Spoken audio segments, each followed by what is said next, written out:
জীবন্ত মৃত্যুপুরীতে পরিণত হয়েছে পাটুরিয়া দৌলতদিয়া ফেরিঘাট। এর সবশেষ বলি সৌহার্দ্য পরিবহনের বাসডুবি। নিভে গেছে ২৬ জনের প্রাণপ্রদীপ। হৃদয় বিদারক এই ঘটনা মেনে নিতে পারছেন না দেশবাসী। ফেরিঘাটের অনিয়ম আর অব্যবস্থাপনা নিয়ে ক্ষোভ সবার মুখে। রাজবাড়ীর গোয়ালন্দ প্রতিনিধি আবুল হোসেনের সহায়তায় মনিরুল ইসলামের অনুসন্ধানী প্রতিবেদনে থাকছে বিস্তারিত। ছবি তুলেছেন তারিকুল ইসলাম খোকন।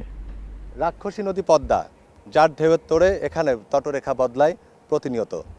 প্রমত্তা পদ্মা শুধু জনপদ গিলেই ক্ষান্ত হয় না, মাঝে মধ্যেই সে কেড়ে নেয় প্রাণ, ডুবিয়ে দেয় হাজারো স্বপ্ন।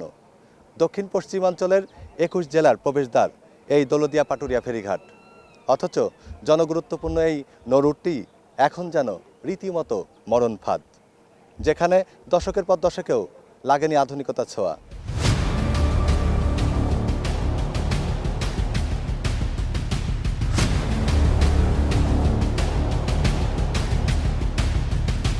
ঘাটের অবস্থা হতশ্রী। ফেরি পারাপারে ৭টি ঘাট থাকলেও বর্তমানে সচল রয়েছে ৩টি, বাকি ৪টি বন্ধ দীর্ঘদিন। যদিও অতি জরুরি বিবেচনায় আপৎকালীন তহবিলও থাকে প্রস্তুত। খরচ হয়, কিন্তু চেহারা বদলায় না ফেরিঘাটের। আধুনিক এই যুগে ফেরিঘাটে নিরাপত্তার ছিটে ফোটাও নেই। পল্টনও সেকেলে ধরেছে জং, নেই নিরাপত্তা পিলার কিংবা রেলিং। ওঠানামার পাটাতনও সমান, নেই বিট কিংবা গ্রিপ। এতেই প্রতিনিয়ত ঘটছে দুর্ঘটনা। সংযোগ সড়কও অস্থায়ী এবং ঢালু, সড়কগুলো পুরোই ক্ষতবিক্ষত। চালকদের এমন অভিযোগ বহুদিনের। পল্টন উঁচু খাড়া থাকলে দেখা যাচ্ছে নামতে গেলে ঝামেলা, আবার সমান থাকলে সমস্যা হয় না। পল্টন হচ্ছে উঁচু নিচের কারণে যে পানি বাটায় টান দেয়, যে সময় ওই সময় যে ঝামেলা, পানি ভরপুর থাকলে আর সমস্যা হয় না। এই রাস্তায় এই সমস্যাটা তৈরি করেছে। ঘাট থেকে গাড়িগুলো লাভে ওইগুলো বেকু দিয়ে মাটি কেটে সমান করে দিতে হবে। পল্টন গুলাকে রেলিং করে যাতে এই দুর্ঘটনার মোকাবেলা থেকে আমাদের রক্ষা পেতে পারি, সেই ব্যবস্থা যেন সরকার করে, এটুকু সরকারের কাছে আমার আবেদন। এটা তো বিআইডব্লিউটি এর সরকারি কর্মকর্তাদের কাজ, এটা লক্ষ্য করবে এই প্লেটটা যে রেলিং আছে কিনা, নাই কিংবা কাজ করতেছে কিনা, এটা তো তাদের দেখার বিষয়, এটা তারা লক্ষ্য করতেছে না। ফেরিঘাটটা এবং রোডটা যাতে লেভেল পর্যায়ে থাকে, এই জন্য বিআইডব্লিউটিএ এবং বিআইডব্লিউটিসির কাছে অনুরোধ করছি। এই রুটে প্রতিদিন পার হয় অন্তত ৫,০০০ গাড়ি। ফেরিঘাটে ভিড়তেই ওঠার তারা অপেক্ষমান যানবাহনের, অপরদিকে নামারও তারা ফেরিতে থাকা গাড়ির। এখানেই শুভঙ্করের দারুণ ফাঁকি। টাকার বিনিময়ে গাড়ি ছাড়ে 20টা 25টা গিয়ে ঘাটের মুখে যেয়ে 16 যেয়ে চাকা নামার পরে ফেরিতে বলে যে আর জায়গা নেই, ব্যাগে দাও। ব্যাগে দিতে যেয়ে হাওয়া ছিল না, ওই গাড়িটা নদীতে যেয়ে পড়েছে। একই সময় লোড আনলোড হওয়াকেই ফেরিঘাটে দুর্ঘটনার মূল কারণ হিসেবে চিহ্নিত করছেন পরিবহন বিশেষজ্ঞ হাদিউজ্জামান। যারা লাইনম্যান থাকে তারা যেটা করে, কোন গাড়ি আগে দিবে সামনে দিবে, সেখান থেকে চাঁদা নিবে, এই কাজে তারা ব্যস্ত। কারণ এই যে ফেরিঘাটে আমরা পুনটুন যেটির কথা বলতেছি, এখানে কিন্তু একজন সুপারভাইজার থাকার কথা, যে গাইড করবে অফলোডিং এবং লোডিংয়ের সময়। এখন অনেকগুলো অভিযোগ সামনে চলে আসছে যে আসলে স্টিয়ারিংয়ে চালক ছিল নাকি চালকের সহকারী ছিল। যে দৃশ্য আমি দেখেছি, যে হঠাৎ করে থেমে থাকা একটা বাস 25 থেকে 30 কিলোমিটার গতিতে একেবারে নদীর মধ্যে গিয়ে পড়ল।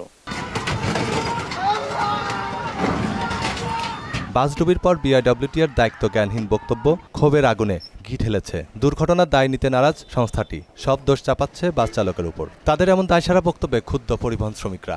ইয়ারে নাকি ড্রাইভার স্টারিংয়ে বসছে, তো ওই যখন ধাক্কা লাগছে তখন ওই যোগানের উপরে চাকাটা উঠে গেছে, উঠে গাড়ি অটোতে স্টার্ট হয়ে গেছে। স্টার্ট হয়ে বলে ওর আর ড্রাইভার আর কন্ট্রোল করতে পারেনি।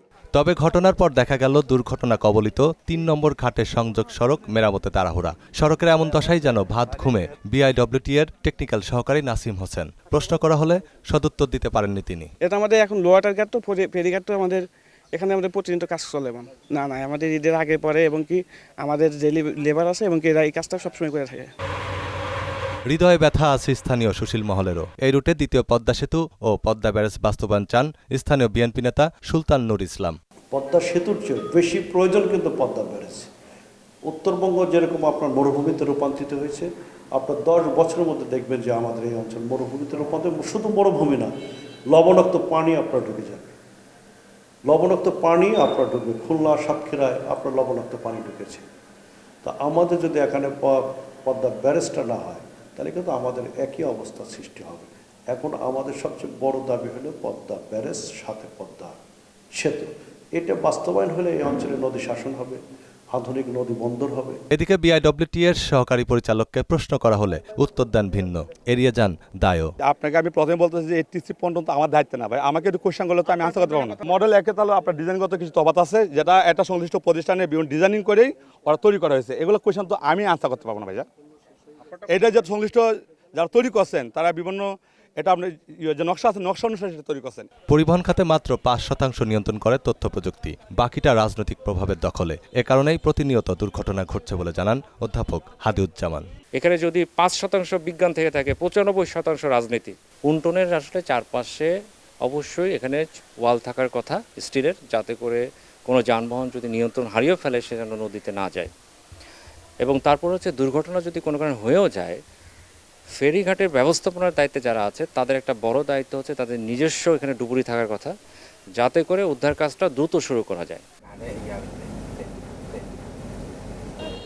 পদ্মা সেতু চালু হওয়ার পরে গাড়ির চাপ কিছুটা কমলেও এই নৌ রুটটির গুরুত্ব একেবারেই ফুরিয়ে যায়নি। কিন্তু প্রশ্ন হলো, আর কত প্রাণ ঝরলে কর্তৃপক্ষের ঘুম ভাঙবে?